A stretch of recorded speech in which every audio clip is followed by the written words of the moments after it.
morning, everyone. Welcome to Blacklogic. So Joe Biden does the thinkable. I know some people may think that this is unthinkable, this is unimaginable, but in a historic move, President Joe Biden has granted clemency to almost 1,500 individuals, marking the largest single-day use of this executive power. Some people may believe he misused the power. Well, when you have the power of the president of pardon and granting clemency to any and whoever crime they have done, and you're 80 years of age, and this is your last time being president, and you're gonna go home with your son who you pardoned, then again, this is very expected. The clemency primarily affects those who demonstrated remorse and rehabilitation, including many who were in home confinement during the COVID-19 pandemic.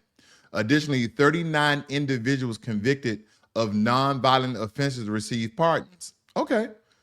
This action comes shortly after President Biden pardoned his son, Hunter Biden. He said, I'm pardoning my son first before anybody. He will be getting off. A decision that faced bipartisan criticism. With his term ending on January 20th, President Biden is under pressure to extend the clemency further and is considering preemptive pardons for allies who might face prosecution under the incoming administration, meaning the incoming Donald Trump. So he's like, we're going to do preemptive clemencies. We're going to do preemptive pardons so Donald Trump cannot accuse them or charge them or lock them up. So basically, Joe Biden is going to use full power of the presidency to get off some of his friends as well as his son. And again, I got it. I want people to be very objective and put yourself in his position, especially when it comes to his son, who committed a non-violent, offense, so to speak. And then all his friends and political pundits that he may be getting off as well. These are just some things to think about if you was in his shoes. President Joe Biden is reportedly considering issuing preemptive pardons for several individuals who are likely targets of incoming President Donald Trump, who has promised to prosecute his critics upon taking office on January 20th. The list is going to be far greater than the 39 that Joe Biden has already pardoned. The list may be even far greater than the 1,500 he granted clemency. This potential move follows Biden's recent unconditional pardon of his son, Hunter Biden, who faced federal gun and tax charges. Biden's preemptive pardons are intended to protect allies such as Representative Liz Cheney. Lord, she just need to go somewhere. Senator-elect Adam Schiff and Anthony Fauci from legal actions and hefty legal fees. These anticipated pardons have sparked internal debates among Biden officials about their implications and potential backlash. Although no final decisions have been made, this unprecedented use of the presidential pardon power could set a controversial precedent. Trump's camp has already criticized Biden pardons. Mostly Hunters and vowed to bring accountability in the justice system. Now, out of all those names, the one that rings bells is Anthony Fauci, because I did a post, I believe it was last week, asking the question, should Anthony Fauci be in prison? And majority of you, 99% of you stated yes. Now, Anthony Fauci is probably getting on the phone to the Biden administration currently. He may have to go through Kamala, I don't know. But Joe, I did everything you told me to do. He like, well, you was working for Trump at the time, but I knew you was an incoming president. Again, I'm not eluding or alleging anything. I'm just saying that might have happened. Who knows? The reason why some things went down, because again, Anthony Fauci was still around in the beginning part of Joe Biden's presidency. So that's something to point out as well.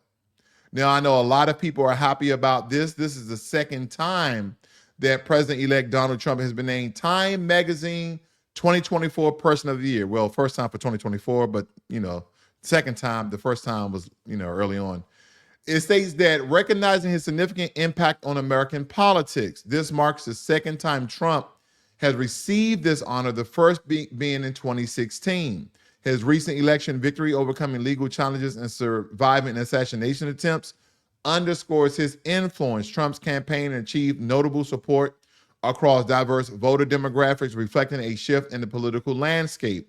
As he prepares for his second term, Trump's agenda includes substantial policy changes, signaling a formative period ahead. And don't forget, Trump has always been on TV. He's always been part of mass media.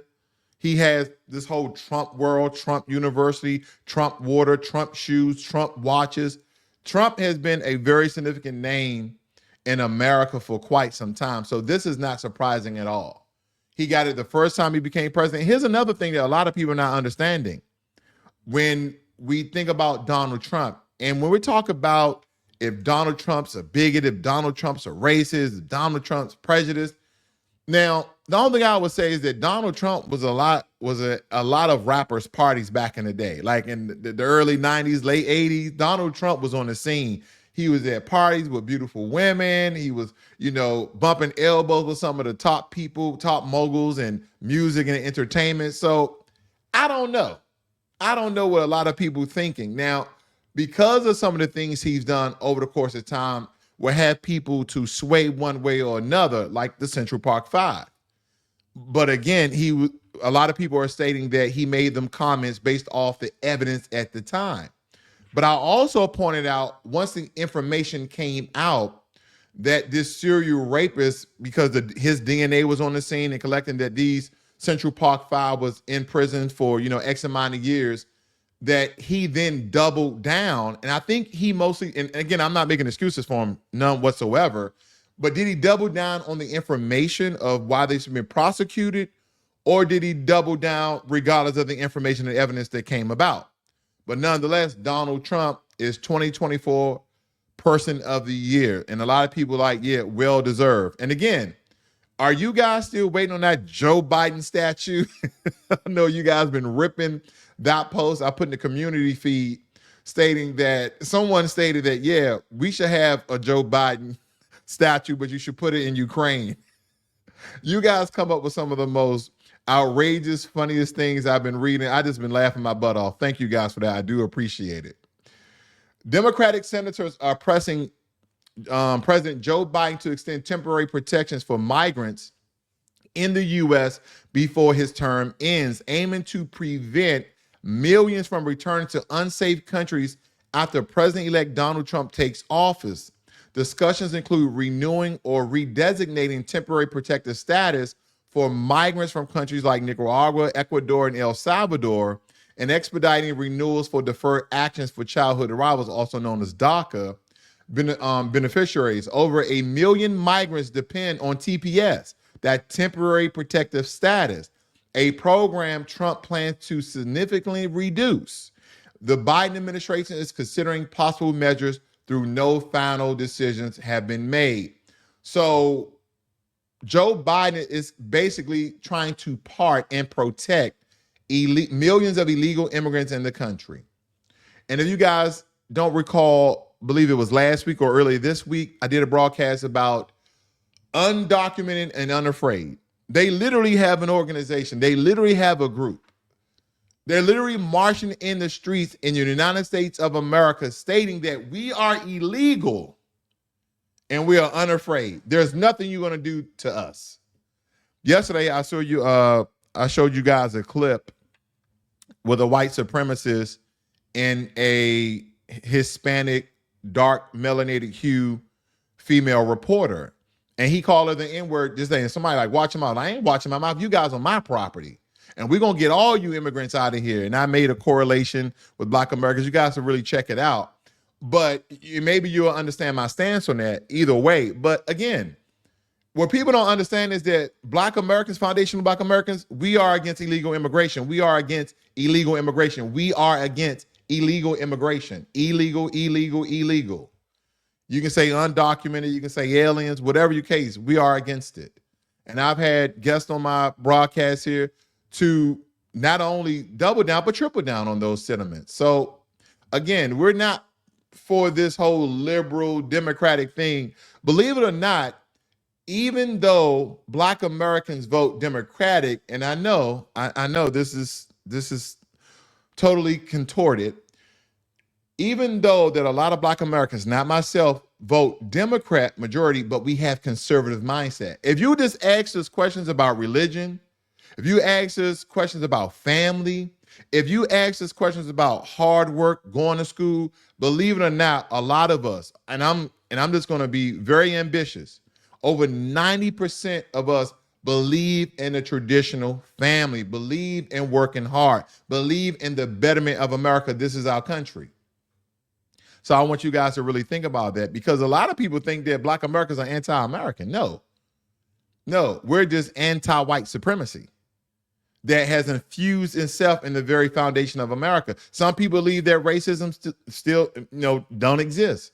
Well, for other people who've had experiences and are dealing with certain things, whether it be with systems in the government or personal attacks or with police, they will tell you otherwise.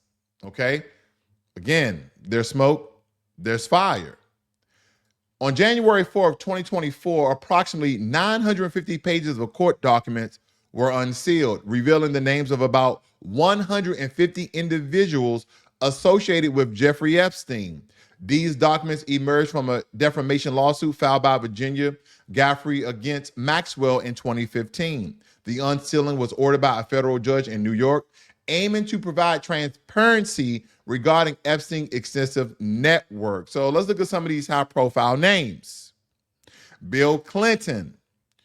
Prince Andrew, who is the Duke of York, is prominently mentioned, with allegations including an incident where he allegedly groped Johanna Sahlberg at Epstein's New York residence in 2001. Okay? But when it comes to Bill Clinton, they have no significant evidence or proof that he did any illegal activity. David Copperfield, that's a magical statement.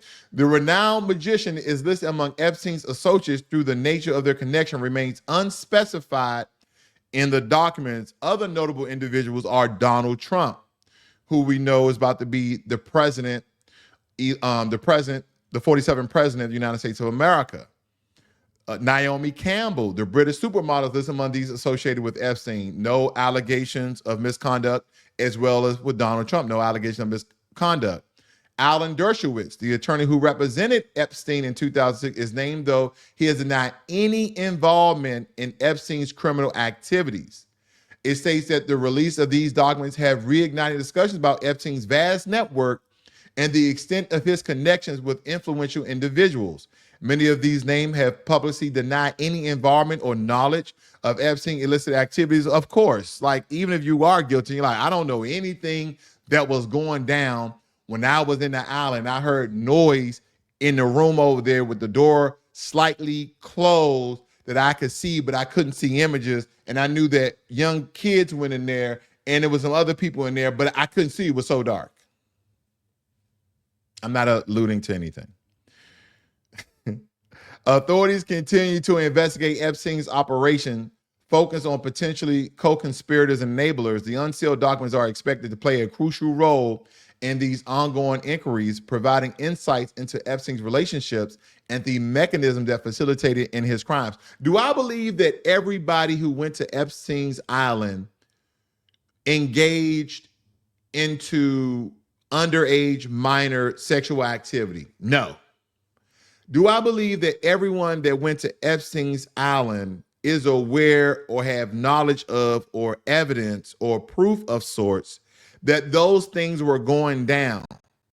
No. I just can't believe that every single body was aware of things that was occurring. There was a lot of high profile figures. And don't get me wrong, could I be absolutely wrong? Absolutely. But then that will, implicate Naomi Campbell. That will implicate Donald Trump. That will implicate all sorts of other people. So again, I don't believe there's enough evidence that has been revealed to solidify any of those alleged allegations or even innuendos of sorts that everybody who went to the island was knowledgeable or engaged in. I just can't believe that. According to recent reports, former President Bill Clinton is actively seeking a preemptive pardon for his wife, as he should. If it's your wife, you love her, you did her wrong, she still stayed with you after the Monica Lewinsky, debacle or scandal, whatever you want to call it, her basically doing fellatio at the Oval Desk. But again, however you want to look at it, this initiative aims to protect her from potentially legal actions related to her use of a private email server during her tenure as Secretary of State. The Daily Mail suggests that Bill Clinton is utilizing his political influence to advocate for this pardon, highlighting concerns over possible prosecutions that could arise with the incoming administration. Hillary Clinton has been a central figure in several legal controversies, notably the investigation into her use of a private email server for official communications while serving as Secretary of State. Although the FBI concluded in 2016 that no charges were warranted, the issues have persisted in political discourse. Additionally, there have been allegations regarding the Clinton Foundation and its fundraising practices, though no formal charges have been filed. Now, if Kash Patel get into office, look for him to investigate if Joe Biden doesn't give Hillary Clinton a preemptive pardon. Look for him to investigate these accusations of, the misuse of government files and emails that surrounding Hillary Clinton. Yeah, he's going to dig deep. Also, they were talking about how he's going to release, and this is Kash Patel, how he's going to release the Epstein name list. And he knows who has the list. And when he gets into office, if he, be confirmed from the Senate committee, he said he's going to release the Epstein list. Okay, listen in on this. I want you guys to listen in on this. There, who are you going to get that? For instance, who is currently holding, this is way off the topic, but who has Jeffrey Epstein's Black Book? FBI. But who? That's under direct control of the director of the FBI. Just like the manifesto from the Nashville school shooting of the Catholic school. Yeah. We still haven't seen that, right? It's not the Nashville police or PD saying we don't want this out. The FBI airmailed into that operation and said, this is not getting out. Because they do that because this is another government gangster operation. All these local law enforcement communities get funding from the DOJ and FBI for local programs. And if you don't cooperate, you're not getting your $1 million for this, and you're not getting and that's a lot of money to these local districts. That's how they play the game. It's the same thing with Epstein's list. It's like, what the hell are these Republicans doing? Oh, I saw you give out the list. I saw you make news this morning about that. So look for him to definitely crack down on a lot of debacles that's been happening with the FBI. And again, if he's any better than J. Edgar Hoover, then he may be better than him. Like literally, the FBI, the CIA, all those 3- and 4-letter agencies. I'm good that it's going to be a change, and hopefully it's for the better of America. That's what I'm hoping. But nonetheless, I thank you all for joining me here this morning. I wish you all a great and wonderful Thursday. This is Blacklogic. Have a good one.